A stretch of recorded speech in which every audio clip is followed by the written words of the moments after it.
Hi students, today our topic is population and settlement. That is geography, third unit. That is the last lesson in geography. So population geography is a study of demographic phenomena which includes natality, mortality, growth rate, etc. So that means population geography pathina, it based on natality, that is birth rate, morality means in moral living, growth rates, it's based on based on this only population வந்துட்டு increase ஆகுது. So increasing and decreasing in population indicates population distribution and growth. So பாத்தீங்கன்னா increase population increase ஆகுறதா or decrease வந்துட்டு mostly நம்ம இந்தியால ஆகிறது இல்ல. இது வந்துட்டு என்ன காட்டுதுன்னா பாப்புலேஷன் வந்துட்டு எந்த அளவுக்கு பரவலா டிஸ்ட்ரிபியூட் ஆகிருக்கு அப்படின்றத காட்டுது, பாப்புலேஷன் growth காட்டுது. ஸோ அதே மாதிரி பார்த்தீங்கன்னா இந்த மூமெண்ட் பாப்புலேஷன் வந்துட்டு மைக்ரேட் ஆகுறாங்க. ஸோ ஒரு பிளேஸ்லேருந்து இன்னொரு பிளேஸ்க்கு மூவ் ஆகுறாங்க. So most widely found human racial types are based on visual traits such as head shape. So பார்த்தீங்கன்னா ஹியூமன் வந்துட்டு ரேஷியல் டைப்ஸ், ஸோ எதை வச்சு நம்ம வந்துட்டு அவங்கள டிஃப்ரென்ஷியேட் பண்ணுவோம் ஹியூமனை அப்படின்னா. ஸோ பார்த்தீங்கன்னா head shape, facial features, nose shape. So facial எப்படி இருக்குது, அது நோஸ் ஷேப் எப்படி இருக்குது, ஐ ஷேப் எப்படி இருக்குது, colour, skin colour and stature, blood groups. So எப்படி நம்மளோட ஸ்ட்ரக்சர் இருக்கு, அது பிளட் குரூப்ஸ், இதை வச்சு நம்ம பிரிக்கிறோம்.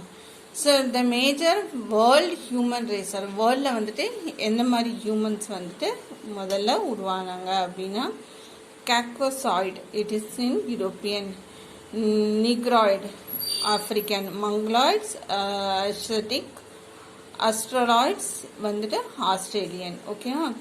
ஸோ கசாசாய்ட்ஸ், ஸோ கசாசாய்டு பார்த்தீங்கன்னா known as யூரோப்பியன் ரேஸ். இவங்க வந்துட்டு யூரோப்பியன்ஸ் ரேஸ்லேருந்து வந்தவங்க. இவங்க fair skin, dark brown eyes, wavy hair, அலையான முடியும், நேரோ நோஸும் கொண்டவங்களாம் இருப்பாங்க. இவங்களை வந்துட்டு யுரேஷியாவில் பார்க்கலாம்.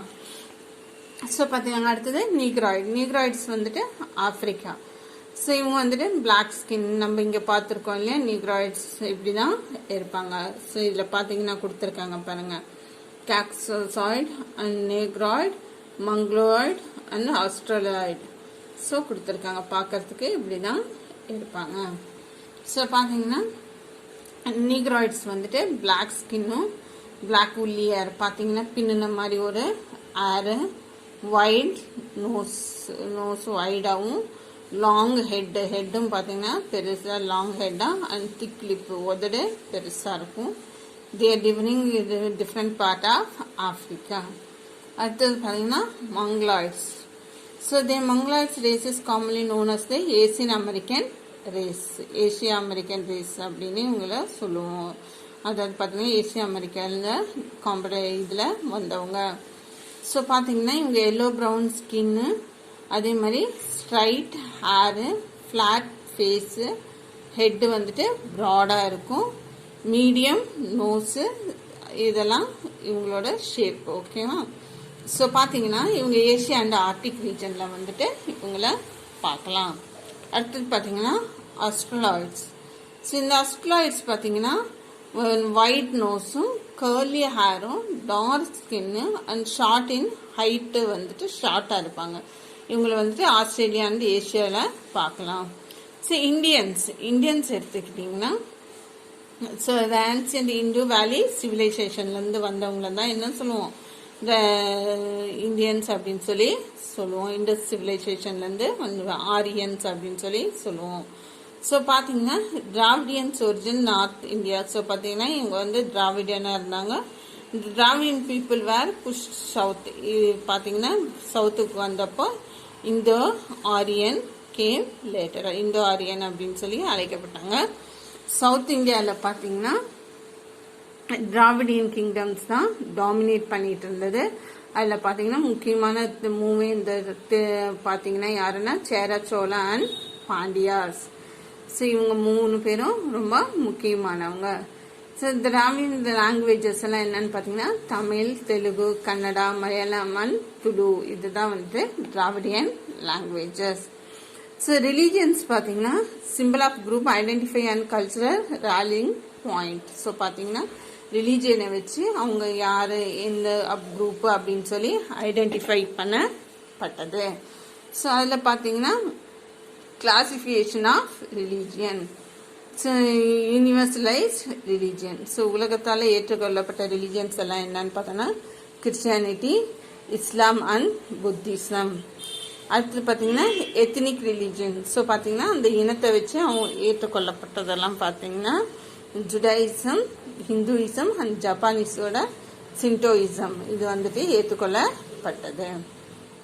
ஸோ லாங்குவேஜ் பார்த்தீங்கன்னா either written or oral form. ரிட்டனாகவும் இருந்தது, ஓரல் பேஸாகவும் இருந்தது, பேச்சு வழக்குலையும் இருந்தது. So most of the language is utilise for communication purpose. So ஒருத்தர் கனெக்ட் பண்ணுறதுக்காக கம்யூனிகேஷனுக்காக யூட்டிலைஸ் பண்ணப்பட்டது. ஸோ இது வந்துட்டு ஐடியாஸ் வந்துட்டு டிரான்ஸ்மிஷன் ஒருத்தர்லேருந்து இன்னொருத்தருக்கு பகிர்றதுக்கும் political, economical, social and religious system எல்லாம் என்ன பண்ணப்பட்டது, பகிரப்பட்டது. So language of India. இந்தியாவில் பார்த்தீங்கன்னா India has many language cultures. So நிறைய லாங்குவேஜ் கல்ச்சர் இந்தியாவில் இருக்குது. இதில் பார்த்தீங்கன்னா அஃபிஷியலாக ஏற்றுக்கொள்ளப்பட்ட லாங்குவேஜஸ் வந்துட்டு 22 மேஜர் லாங்குவேஜஸ். ஸோ வந்துட்டு இன்னைக்கு பார்த்தீங்கன்னா 97% பீப்புள்னால பேசப்பட்டு வருது. ஸோ அதெல்லாம் என்னன்னு பார்த்தீங்கன்னா Kashmiri, Urdu, Punjabi, Hindi, Rajasthani, Gujarati, Bengali and Assamese etcetera languages in North India. அந்த திராவிடன் ஃபேமிலி சவுத்தில் எடுத்துக்கிட்டோம்னா Tamil, Telugu, Kannada and Malayalam. So mainly spoken by South Indian people. So days and events. So நம்ம என்னென்ன டேஸ் எப்படி செலிப்ரேட் பண்ணுறோம். 11th ஜூலை வந்துட்டு வேர்ல்ட் பாப்புலேஷன் டேவாகவும், 21st February வந்து இன்டர்நேஷ்னல் மதர் லாங்குவேஜ் டேவாகவும், 3rd Sunday in January every year என்ன பண்ணுறோன்னா வேர்ல்ட் ரிலீஜியஸ் டேவாகவும், 21st May வந்துட்டு வேர்ல்ட் கல்ச்சர் டைவர்சிட்டி டேவாகவும் செலிப்ரேட் பண்ணுறோம். Today usage of language has changed. So today usage of language we change because English became a communication language. So இன்னைக்கு என்ன ஆயிடுச்சுன்னா language மாறிடுச்சு. So communication language என்ன ஆயிடுச்சு, English வந்துடுச்சு. So பார்த்தீங்கன்னா இன்னைக்கு electronic media along with it's pronunciation. So இன்னைக்கு பார்த்தீங்கன்னா எலக்ட்ரானிக் மீடியா வந்துடுச்சு, அதோட ப்ரொனன்சியேஷனும் வந்துடுச்சு. ஸோ டெக்னாலஜிஸ் வந்துட்டு இன்னைக்கு வேர்ல்டை வந்துட்டு என்ன பண்ணிடுச்சு, க்ளோஸராக மாற்றிடுச்சு. So everyone know the language அப்படின்ற மாதிரி கொண்டு வந்துடுச்சு. ஸோ கம்யூனிகேஷன் லாங்குவேஜாக இது இன்னைக்கு டெவலப் ஆயிடுச்சு. So pattern of settlements. Settlements also be classified into compact settlement and dispersed settlement. So compact settlements. So பார்த்தீங்கன்னா வீடுங்க வந்து பக்கமாக செட்டில் ஆகிருக்கிறத கம்பேக்ட் செட்டில்மெண்ட் அப்படின்னு சொல்லி சொல்லுவோம். ஸோ பார்த்தீங்கன்னா இது வந்து northern place and coastal plains பெனிசுலர் இதில் பார்க்கலாம், பக்கமாக செட்டில் ஆகிருக்காங்க. டிஸ்பர்ஸ் செட்டில்மெண்ட்னா தூரமாக செட்டில் ஆகிருக்கிறது தான் டிஸ்பர்ஸ் செட்டில்மெண்ட் அப்படின்னு சொல்லி சொல்லுவோம். இடம் விட்டு கேப் ஸ்பேஸ் நிறையா விட்டு செட்டில்மெண்ட் ஆகிருக்கிறது. இதை எங்கே பார்க்கலாம், northern coastal tract, Ganga delta, the desert of Rajasthan, foothill of Himalayas and நீல்கிரிஸில் இந்த மாதிரி செட்டில்மெண்ட்டை பார்க்கலாம். இந்த மாதிரி தூரமாக செட்டில் ஆகி இருப்பாங்க. Rural settlement. So rural settlement are predominantly located near water bodies. So பார்த்தீங்கன்னா ரூரல் செட்டில்மெண்ட் பார்த்தீங்கன்னா water bodies, river, lakes and springs இருக்கக்கூடிய இடத்துல தான் இருக்கு. ஸோ இவங்க வந்துட்டு வாட்டர் ஃபெசிலிட்டிக்காகவும் ஃபர்டைல் லேண்டுக்காகவும் அக்ரிகல்ச்சர் அவங்களோட மெயின் ஆக்குபேஷன்றதுனால இந்த இடங்கள்லாம் அவங்க செட்டில் ஆகிருப்பாங்க. இதை தான் என்ன சொல்லுவோம்னா ரூரல் செட்டில்மெண்ட் அப்படின்னு சொல்லி சொல்லுவோம். ஸோ இவங்க பார்த்தீங்கன்னா ரூரல் செட்டில்மெண்ட்ஸ் பார்த்தீங்கன்னா ரிவர் ஆர் லேக் சைடில் செட்டில் ஆகிருப்பாங்க. So factors influencing rural settlements. Nature of டோஃபோகிராஃபியோட நேச்சர், அது வந்துட்டு எப்படி இருக்கு, ஹில் ஸ்டேஷனா இல்லை பிளைன்ஸா பிளாட்யூஸா அப்படின்றத பொறுத்தது. லோக்கல் வெதர் கண்டிஷன், வெதரோட கண்டிஷன்.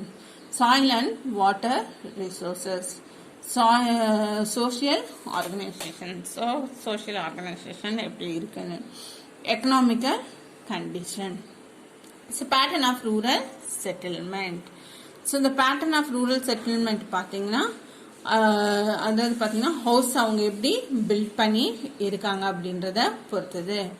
ஸோ பார்த்தீங்கன்னா ரிலீஃப், கிளைமேட், வாட்டர் சப்ளை, அதாவது இதெல்லாம் பொறுத்து தான் என்ன இருக்கும்னா சோஷியல் எக்கனாமிக்கல் ஃபேக்டர்ஸ் இருக்கும். என்னன்னா பாப்புலேஷன் அதிகமா இல்லை கம்மியா அப்படின்றது இருக்கும்.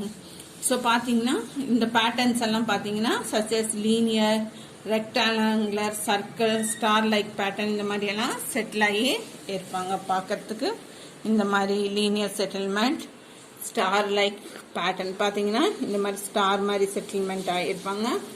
சர்க்குலர் பேட்டர்ன் இந்த மாதிரி சர்க்குலராக வீடுங்க வந்துட்டு செட்டில் ஆகி இருப்பாங்க. இந்த மாதிரி பேட்டர்ன்ஸ் வந்துட்டு இருக்கும். ஸோ பார்த்தீங்கன்னா V point settlement, wet point settlement, அதாவது பார்த்தீங்கன்னா இந்த ஏரியாவில் வந்துட்டு wells, tanks, rivers, springs or pond இந்த மாதிரி ஏரியாவிலேருந்து செட்டில் ஆகிறது தான் என்ன சொல்லுவாங்க வெட் பாயிண்ட் செட்டில்மெண்ட்ஸ் அப்படின்னு சொல்லி சொல்லுவாங்க. ஸோ அடுத்தது பார்த்தீங்கன்னா ட்ரை பாயிண்ட் செட்டில்மெண்ட்ஸ். ஸோ பார்த்தீங்கன்னா ட்ரை ஏரியாவில், லோ லையிங் ஏரியா ரீஜனில் வந்துட்டு செட்டில் ஆகிறது. ஸோ இதை வந்துட்டு என்னன்னு சொல்லுவாங்கன்னா ட்ரை பாயிண்ட் செட்டில்மெண்ட்ஸ் அப்படின்னு சொல்லி சொல்லுவோம். ஸோ இது பார்த்தீங்கன்னா such settlements are found in the coastal plains of Kerala. இந்த மாதிரி செட்டில்மெண்ட்ஸை வந்துட்டு கேரளாவில் பார்க்கலாம். ஸோ அடுத்தது பார்த்தீங்கன்னா அர்பன் செட்டில்மெண்ட்ஸ் தான் இன்னைக்கு அதிகமாகிட்டு இருக்குது. ஸோ எங்கே பார்த்தாலும் அர்பனைசேஷன், ஸோ சிட்டிஸாக மாறிட்டு இருக்குது. ஸோ இது வந்துட்டு சைஸ் ஆஃப் பாப்புலேஷன், அவங்களோட ஆக்குபேஷன், தொழில் அண்ட் அட்மினிஸ்ட்ரேஷனை வச்சு இதை பிரிக்கிறோம். ஸோ என்னென்னு சொல்லி பிரிக்கிறோம் அப்படின்னா town is a general name. டவுன்ன்றது ஒரு ஜென்ரல் நேம். அதாவது பார்த்தீங்கன்னா 5000 பீப்புளுக்கு மேலே வாழ்ந்தாங்கன்னா அதை என்னன்னு சொல்லுவோம்னா டவுன் அப்படின்னு சொல்லி சொல்லுவோம். இது வந்து டவுன் வந்துட்டு ஃபாலோவிங் டைப்ஸாக சொல்லுவோம். சச் அஸ் அட்மினிஸ்ட்ரேட்டிவ் பிளேசஸ் வந்துட்டு கண்டோன்மெண்ட், அகாடமிக் அப்படின்னு சொல்லிட்டு சொல்லுவோம். சிட்டி எடுத்துட்டோம்னா city is a nucleated settlement. அதாவது பார்த்தீங்கன்னா ரொம்ப நெருக்கமான ஒரு செட்டில்மெண்ட்டு. ஸோ பார்த்தீங்கன்னா சென்ட்ரல் பிஸ்னஸ் அதிகமாக பிஸ்னஸ் நடக்கக்கூடிய பகுதியாக இருக்கும். டிஸ்ட்ரிக்டோட சென்ட்ரல் பகுதியாக இருக்கும். இதுதான் என்ன சொல்லுவோம் சிட்டி அப்படின்னு சொல்லி சொல்லுவோம். ஸோ பார்த்தீங்கன்னா 1 lakh பாப்புலேஷன் அந்த இடத்துல இருந்ததுன்னா அதை என்ன சொல்லுவோம்னா சிட்டி அப்படின்னு சொல்லி சொல்லுவோம். மெகா சிட்டி அப்படின்னா என்னன்னா 10 million பீப்புள்ஸ் மேலே இருந்தால் அதை என்ன சொல்லுவோம்னா மெகா சிட்டி அப்படின்னு சொல்லி சொல்லுவோம். இது வந்து சிங்கிள் மெட்ரோபாலிட்டன் ஏரியா அப்படின்னும் சொல்லுவோம். பார்த்தீங்கன்னா எக்ஸாம்பிள் பார்த்தீங்கன்னா Canton, Tokyo, Delhi, Mumbai are some of the example of mega cities. So அடுத்தது பார்த்தீங்கன்னா mega policies. So the word megapolis is given for a large contribution. So பார்த்தீங்கன்னா large contribution, அதாவது 10 million பீப்புளுக்கு மேலே அதிகமாக இருந்தது டோட்டல் பாப்புலேஷன். அதை எடுத்துக்கிட்டோம்னா மெகாபாலிசிஸ் சொல்லி சொல்லுவோம். ஸோ பார்த்தீங்கன்னா வாஷிங்டன், பாஸ்டன் அண்ட் வாஷிங்டன் இதெல்லாம் என்ன சொல்லுவோம்னா மெகாபாலிசிஸ் சொல்லி சொல்லுவோம். இந்தியாவில் பார்த்தீங்கன்னா Kolkata is a large urban area which is a megalopolis. So பார்த்தீங்கன்னா கொல்கத்தா வந்துட்டு மிகப்பெரிய அர்பன் ஏரியா, அதையும் அதே மாதிரி தான் சொல்லுவோம். அதே மாதிரி Gandhinagar, Surat, Vadodara and Rajput in Gujarat இதுவும் வந்துட்டு மெகாபாலிசிஸ் சிட்டின்னு சொல்லி சொல்கிறோம். அடுத்தது பார்த்தீங்கன்னா கார்பரேஷன். ஸோ கார்பரேஷன் என்னன்னா number of cities, large towns and other urban areas இதெல்லாம் பாப்புலேஷன் க்ரோத் ஃபிசிக்கலி வந்துட்டு மர்ஜ் ஆகி இருக்கிற இடத்த தான் என்ன சொல்லுவோம்னா அர்பனேஷன் அப்படின்னு சொல்லி சொல்லுவோம். ஸோ இது பார்த்தீங்கன்னா இண்டஸ்ட்ரியில் டெவலப்மெண்ட்டான ஏரியாவாக இருக்கும். ஸோ இது பார்த்தீங்கன்னா West Midland in England, rural in Germany, Randstad in the Netherland or example for the conversation. இந்த கான்வர்சேஷனுக்கு எக்ஸாம்பிள் இந்தியாவில் எடுத்துக்கிட்டோம்னா Mumbai in Maharashtra, Gurgaon, Faridabad in Haryana, Noida in Uttar Pradesh or corporation cities of India. இதெல்லாம் வந்துட்டு இந்தியாவில் corporation cities. So satellite down.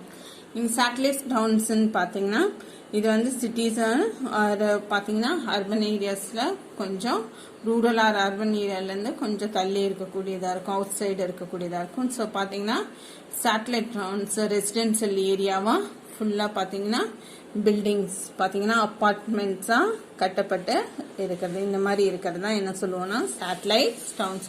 All the facilities are available in one place, எல்லா ஃபெசிலிட்டியுமே அங்கே கிடைக்கும். அடுத்தது பார்த்தீங்கன்னா ஸ்மார்ட் சிட்டி. ஸ்மார்ட் சிட்டின்னா என்ன அப்படின்னா டெவலப்பிங் த சிட்டிஸை வந்துட்டு ஸ்மார்ட் சிட்டியாக மிகப்பெரிய அளவில் டெவலப் பண்ணுறது. பார்த்தீங்கன்னா எல்லா ஃபெசிலிட்டிஸ், ரோட் ஃபெசிலிட்டிஸ் எல்லாம் என்ன இருக்குன்னா அதிகமாக இருக்கும். அங்கெல்லாம் பார்த்தீங்கன்னா 4 lanes ரோட்ஸ் வந்துட்டு அதிகமாக இருக்கும்.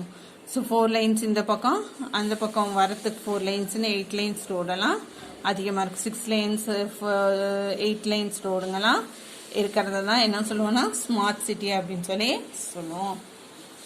ஸோ இதில் பார்த்தீங்கன்னா இந்த ஃபர்ஸ்ட் 10 ஸ்மார்ட் சிட்டிஸ் இன் இந்தியாவில் வந்துட்டு எதெல்லாம் ஃபர்ஸ்ட் 10 ஸ்மார்ட் சிட்டிஸ்னா புவனேஸ்வர், பூனே, ஜெய்ப்பூர், சூரத், லூதியானா, கொச்சி, அகமதாபாத், சோலாப்பூர், நியூ டெல்லி அண்ட் உதய்பூர். இதெல்லாம் வந்துட்டு ஸ்மார்ட் சிட்டிஸ் இன் இந்தியா.